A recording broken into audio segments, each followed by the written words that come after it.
Sejam bem-vindos a mais uma aula de Geologia de Engenharia e Geotecnia. Nesta aula falaremos um pouco sobre compressibilidade dos solos. Boa aula! Quando a gente fala em compressibilidade, para a gente começar a tentar delimitar, delinear o conceito, a gente tem uma seringa aqui e o êmbolo foi puxado, tampou-se aqui. E a gente tem o ar que está aqui dentro, nesse estado, com as partículas com um determinado distanciamento. A partir do momento em que uma compressão é realizada, há uma redução do volume e, consequentemente, essas partículas se aproximam. Então, a gente pode dizer que a compressibilidade diz respeito à redução do volume de algum material em resposta a carregamentos externos. Nesse exemplo, o carregamento externo justamente é a compressão imposta aqui a esse êmbolo da seringa. Mas a questão é, quando a gente fala em solos, como a gente vai conseguir reduzir volume em situações em que o solo está em uma maior profundidade, o solo está saturado? Como reduzir vazio? Porque o ar ele é facilmente comprimido, mas e a água? E os outros materiais? Como isso vai funcionar? Então, basicamente, quando há uma compressão externa, uma sobrecarga que é colocada na superfície, sobre um determinado solo, essa redução do volume do solo em resposta a esses carregamentos externos vai acarretar justamente na expulsão da água dos poros, dos espaços vazios. Percebam, a compressibilidade essa redução de volume vai se dar pela expulsão da água a partir do momento que uma sobrecarga é colocada no solo. Diferente da compactação, que a ideia justamente é expulsar o ar para aproximar e aumentar algumas características mecânicas desse material. Aqui nós temos um perfil de solo, constituído de areia, argila saturada e rocha. E aqui nosso nível de água. Então, da mesma maneira que a argila está saturada, aqui essa porção de areia também está saturada. Então, quando a gente faz se a gente fizer uma tomografia, a gente vai ver que em algum ponto qualquer aqui de argila saturada, a gente tem essa situação: os grãos do solo, água, e tensões aqui por todos os lados. Não é isso? Bom, a questão é como que o solo vai conseguir suportar qualquer tensão externa. Qual é o esqueleto do solo? Justamente o esqueleto do solo vão ser as partículas sólidas. Então, se a gente for pensar, se a gente está falando de esqueleto do solo, a gente está falando do que dá sustentação ao solo e, consequentemente, vai sustentar qualquer sobrecarga que for colocada, sobrecarga externa que for colocada sobre esse solo. Então, consequentemente, é necessário que a gente entenda como as forças, as tensões atuam no solo como um todo. Bom, então com isso, a gente tem uma situação como essa, que a gente tem uma tensão total, uma pressão total aqui, e essa pressão total ela vai ser resultado da soma entre duas outras tensões.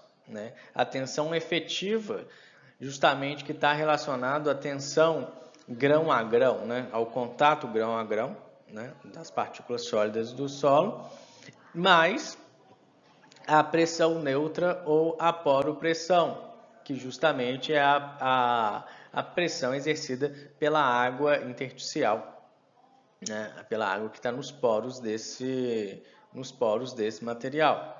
Quando a gente volta aqui, voltando aquela situação, para a gente entender o que vai acontecer, né? Lembrando que aquela situação da tensão, aquela situação que eu mostrei, a tensão é a situação de um cenário em que não existe uma carga externa né, presente. Agora, quando a gente imagina uma situação em que uma carga externa foi adicionada aqui, né, uma sobrecarga foi adicionada, um exemplo, uma fundação. Como agora vai ficar, né, essa relação aqui? Tensão total, pressão total vai ser igual a tensão efetiva mais a poropressão, né? Como a gente consegue ver o que vai acontecer com essa relação? Bom, então essa situação aqui, né, que a gente tem, justamente a situação antes da carga. E agora a gente vai analisar, né, a situação depois da carga. É que a partir de agora a gente tem um componente vertical adicional que não existia antes. Então, justamente a gente vai conseguir analisar, né, o que vai acontecer com essa relação através da variação de tensão total, que vai ser dada, né, também pelo somatório da variação da tensão efetiva e da variação da poropressão. E para a gente elucidar melhor como vai acontecer essa variação de tensão total, né, que vai ser função da variação da tensão efetiva e da poropressão, a gente vai usar como exemplo, né, esse experimento. Aqui a gente tem um recipiente fechado com água, né, e aqui um sistema de mola, e aqui um anteparo para posicionar um peso que vai simular nossa sobrecarga. Aqui a nossa válvula está fechada. Nessas circunstâncias, né, a gente tem uma variação de tensão total igual a zero e uma variação de poropressão igual, né, também igual a zero. Quando uma sobrecarga é colocada aqui, nossa bigorna, como exemplo, né, a gente, de repente, né, tem essa situação, ainda com a válvula fechada, tá? Então, toda variação de tensão total vai ser igual à variação de tensão de poropressão, né, ou pressão neutra. Dessa maneira, essa variação da tensão neutra né, pressão neutra ou poropressão vai ser dada pela razão do peso da sobrecarga sobre a área. E nessa situação, a gente abre então a válvula, então a água começa a escapar e a mola começa a se comprimir. Né? Dessa forma, a variação de tensão total é maior que a variação de poropressão, né? E a variação de poropressão começa a reduzir. Então, né, a gente tem que a variação de poropressão é menor que aquela razão, né, sobrecarga sobre a área aplicada. Assim, a gente tem uma variação de tensão efetiva maior que zero. Né? Lembrando que a variação de tensão total é igual à variação de tensão efetiva mais variação de poropressão. Né? Em um outro cenário em que em que a compressão da mola que é máxima e toda a água, né, e a água escapou, né, foi toda eliminada, a gente tem uma variação de poropressão que é igual a zero e toda variação de tensão total vai ser igual à variação de tensão efetiva, que de fato vai ser responsável por sustentar o solo, né? Então, a comparação que se dá com esse experimento, com esse ensaio, justamente é que à medida, no momento em que a sobrecarga é colocada sobre, né, o solo, toda essa sobrecarga ela é passada para a água imediatamente, né? E que vai refletir então a alteração de poropressão.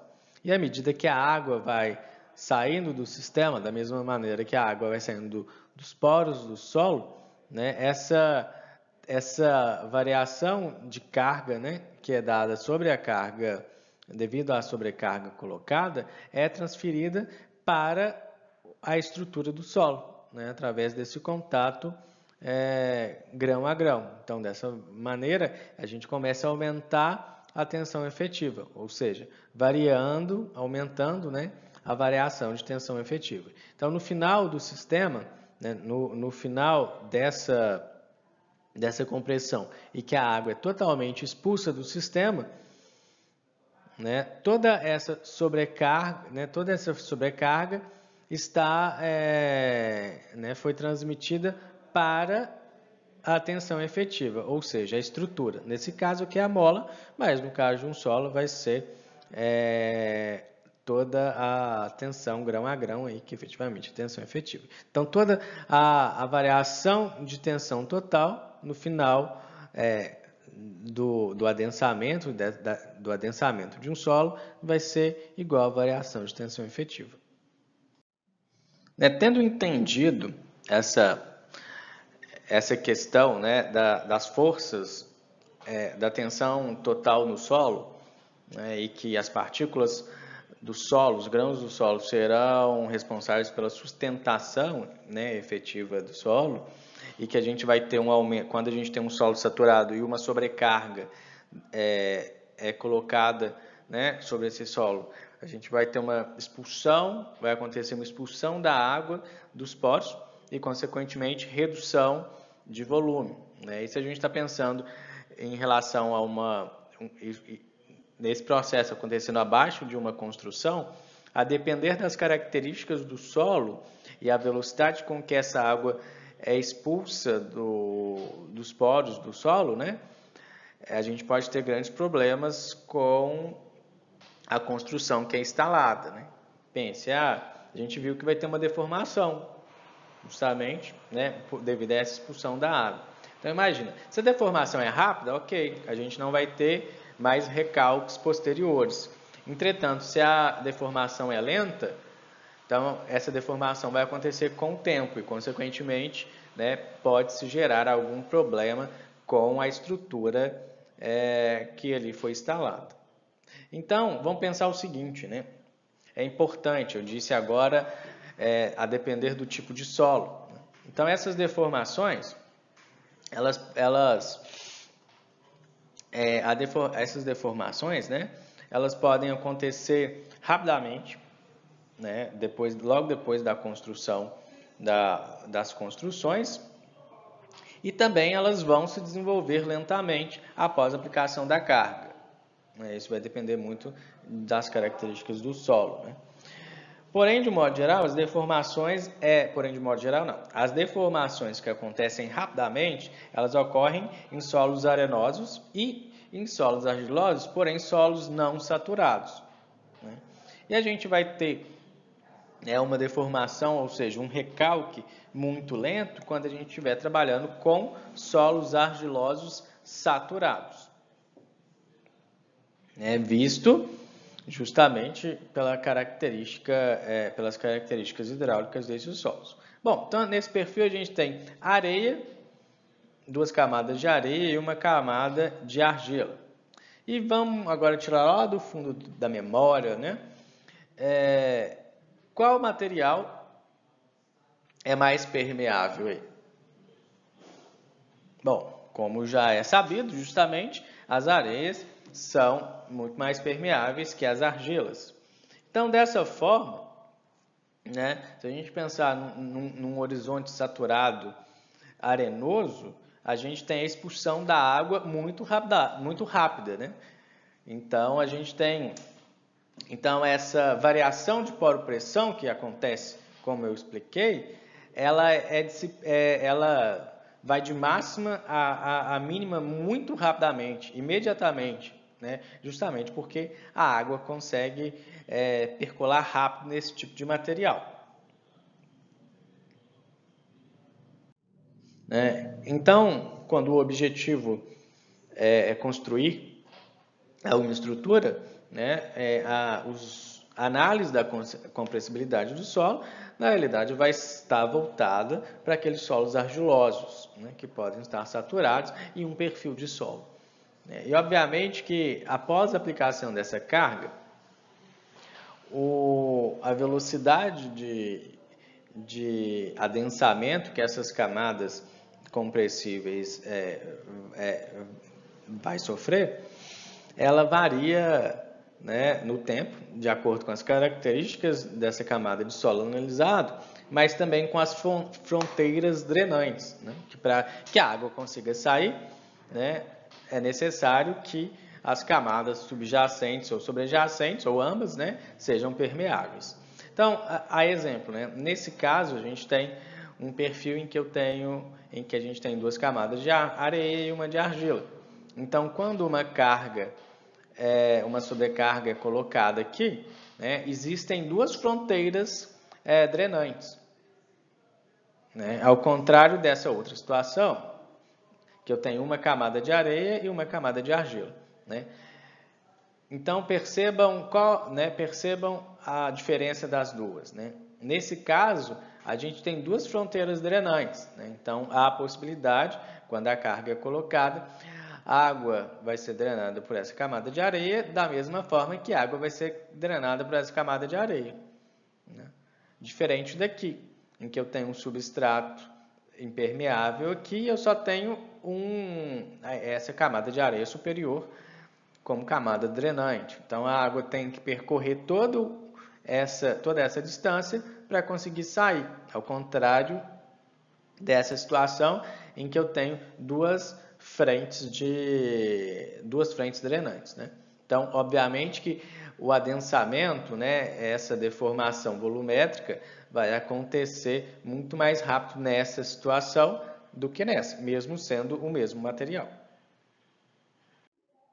Né? Então, dessa forma, a gente consegue observar algumas coisas. Né? Tipo, se a gente pensar, né, olhar melhor e mais de perto, a gente percebe que a situação das partículas nessa porção central, ainda saturada, já nas bordas, né, a gente já tem uma situação em que eu já não tenho mais, né, a água já foi expulsa dos poros e eu já tenho uma redução de volume consequente à aproximação dos grãos, ou seja, aumento da tensão efetiva. E o mesmo a gente pode observar aqui, né? Aqui na proximidade a gente já tem uma redução da tensão efetiva, um aumento da tensão efetiva com a redução da poropressão e aqui uma situação saturada. Né? Então, se a gente for analisar nessa situação, a gente já tem uma redução de volume desse solo muito maior do que na situação da direita. Bom, uma amostra de solo, né, um solo, em que a gente pode ter, né, uma altura, um volume de sólidos e uma altura e um volume de vazios. Quando uma carga é adicionada, né, sobre esse material, como a gente já conversou muito nessa aula, né, haverá uma redução do volume de vazios, aumentando assim também a tensão efetiva, né, e a densidade desse material. Então, posteriormente, com essa redução de volume de vazios, né, justamente a variação nesse caso da altura, né, ou seja, a variação do volume de vazios, e nesse caso da altura, vai ser correspondente ao recalque total, ou recalque final. Né? Bom, que recalque vocês sabem bem o que é. Só que esse recalque final, né, ele vai ser dado também por um somatório dos recalques imediato e com os recalques com o tempo. Né? E esses recalques com o tempo podem ser dois. Né? O recalque por adensamento e o recalque por compressão secundária. Né? E o que significa dizer? Né? O que vai gerar um recalque imediato? O que vai gerar um recalque por adensamento? O que é um recalque por compressão secundária? Basicamente, o recalque imediato ele está relacionado a um recalque que é elástico, né? que vai ser responsável, que vai se dar por conta de deformação elástica do solo, sem que haja variação no teor de umidade. Quando a gente fala do recálculo por adensamento, a gente está falando, né, também do recálculo por adensamento primário, que vai ser resultado, né, que vai corresponder a uma variação volumétrica dos solos coesivos, né, saturados, né, solos argilosos saturados, justamente por causa da expulsão da água a partir do momento em que uma sobrecarga é instalada ali. E quando a gente fala, né, de um recalque por compressão secundária, a gente está falando, né, de um recalque que vai acontecer em solos coesivos saturados, porém devido a ajustes plásticos mesmo, né? Ou seja, já existe uma deformação plástica dos grãos e essa deformação, e esse recálculo, né, e essa deformação, ela vai acontecer sob tensão efetiva constante. Então, o recalque por compressão secundária só começa depois que o recálculo por adensamento acaba. Vocês lembram lá no nosso exemplo, né, que a gente tem toda variação de tensão total inicial, assim que a sobrecarga é colocada, igual a variação da poropressão. E quando a gente tem, então, até que toda essa poropressão né, chegue a zero, até que toda essa variação de poropressão se anule e a tensão total seja igual à tensão efetiva do solo, né, que aí sim, quando a gente chega nessa situação, a gente começa a ter uma tensão efetiva constante. É justamente porque a gente não vai ter mais essa variação de poropressão. Então, o recálculo por compressão secundária só vai ser possível, só vai se dar a partir do recálculo por adensamento, né? E quando a gente pensa em solos arenosos, né, basicamente o que vai acontecer é o recálculo imediato mesmo. E para se determinar esse comportamento dos solos, serão realizados ensaios de laboratório. Bom, a NBR 12007 de 1990 padroniza o ensaio de adensamento unidimensional e aqui a gente tem um esquema, né, desse ensaio que a gente vai ter o corpo de prova submetido a uma determinada carga.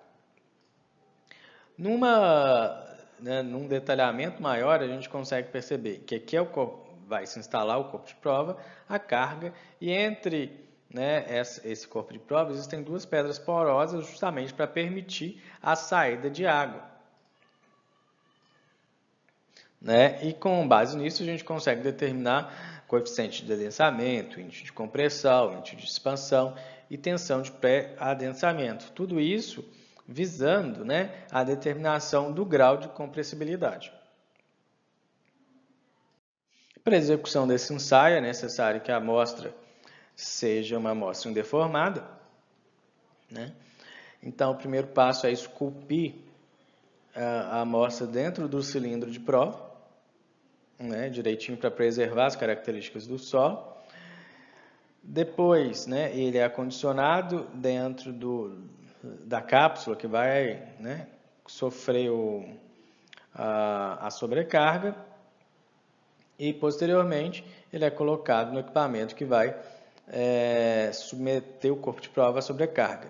Esse aqui é um equipamento já automatizado, então ele já te dá informações como tempo, como a deformação do corpo, que são parâmetros importantes para o cálculo dos diversos parâmetros, para os diversos parâmetros que vão ser analisados e determinados a partir dos gráficos gerados. Aqui a gente tem exemplos de dois gráficos. O gráfico à esquerda é uma relação entre a variação do índice de vazios com a variação da tensão efetiva, que vai ser responsabilizado pelo contato grão a grão. Então, eu tenho o índice de vazios inicial e depois as medidas vão sendo realizadas, né? Então, tem uma redução do índice de vazios com o aumento da tensão efetiva. E ainda é possível a gente, né, representar os dados desse ensaio, né, através de um gráfico, né, em que a gente tem a deformação do corpo, né, e o tempo de execução desse ensaio.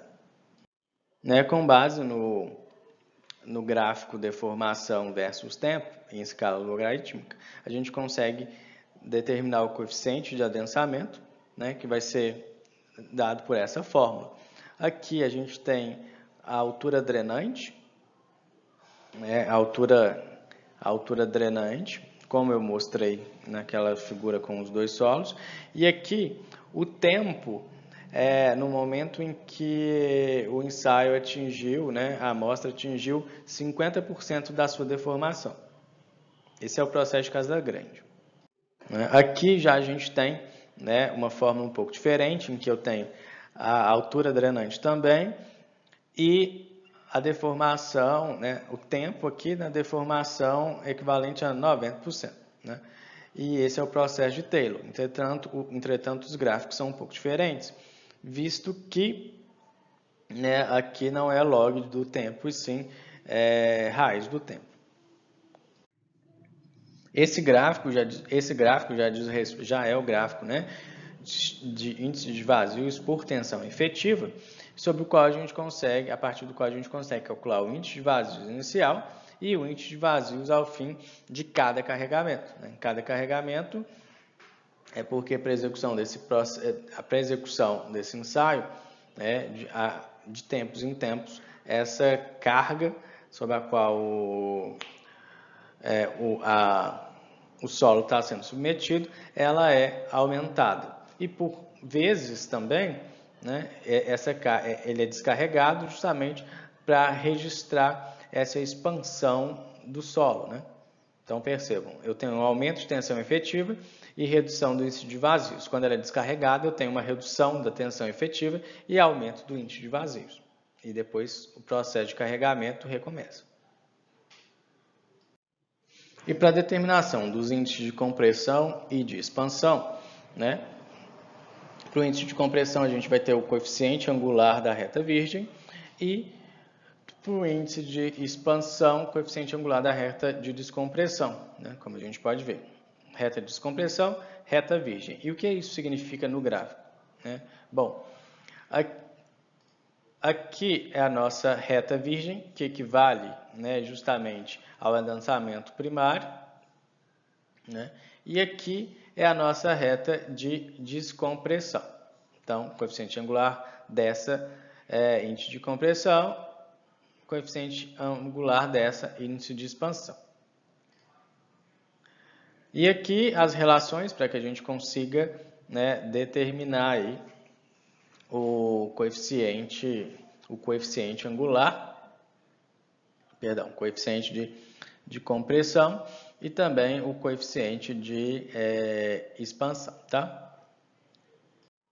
E para a determinação da tensão de pré-adensamento, né, existem dois métodos, que são métodos gráficos, um proposto por Casagrande, outro proposto por Pacheco, né? Enfim, para determinar essa tensão de pré-adensamento. Justamente a ideia dessa tensão de pré-adensamento é estimar qual foi a tensão máxima efetiva que um solo já foi submetido, né, no passado. E por que pode haver redução de tensão efetiva? Por processos geológicos, né, denudação do ambiente, remobilização, erosão, intemperismo, erosão e essas coisas.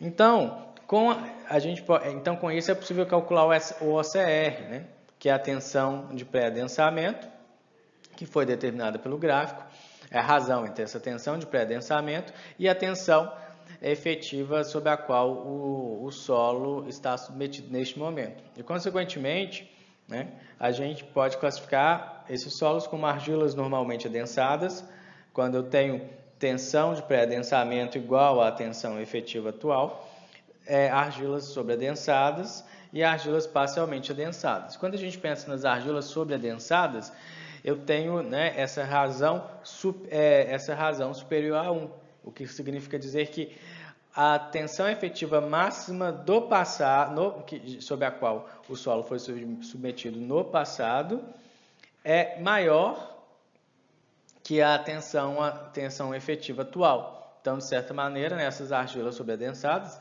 a gente vai ter uma menor deformação quando uma carga for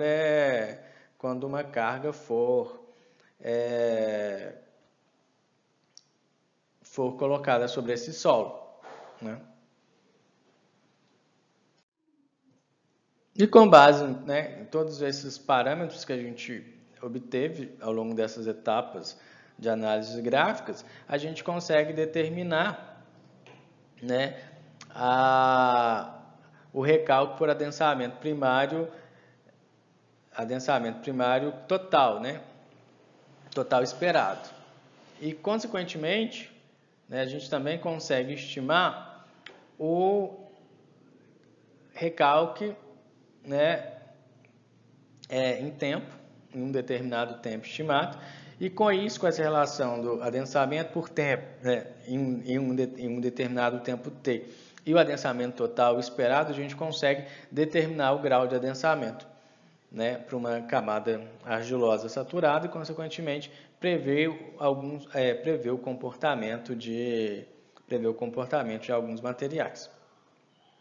Bom, eu acho que eu falei muito por hoje e a ideia mesmo era só bater um papo rápido para que a gente entenda as possibilidades, né, e a necessidade de alguns ensaios e quais são os parâmetros obtidos a partir de cada ensaio. Então a gente fica por aqui, até a próxima. Por hoje é só.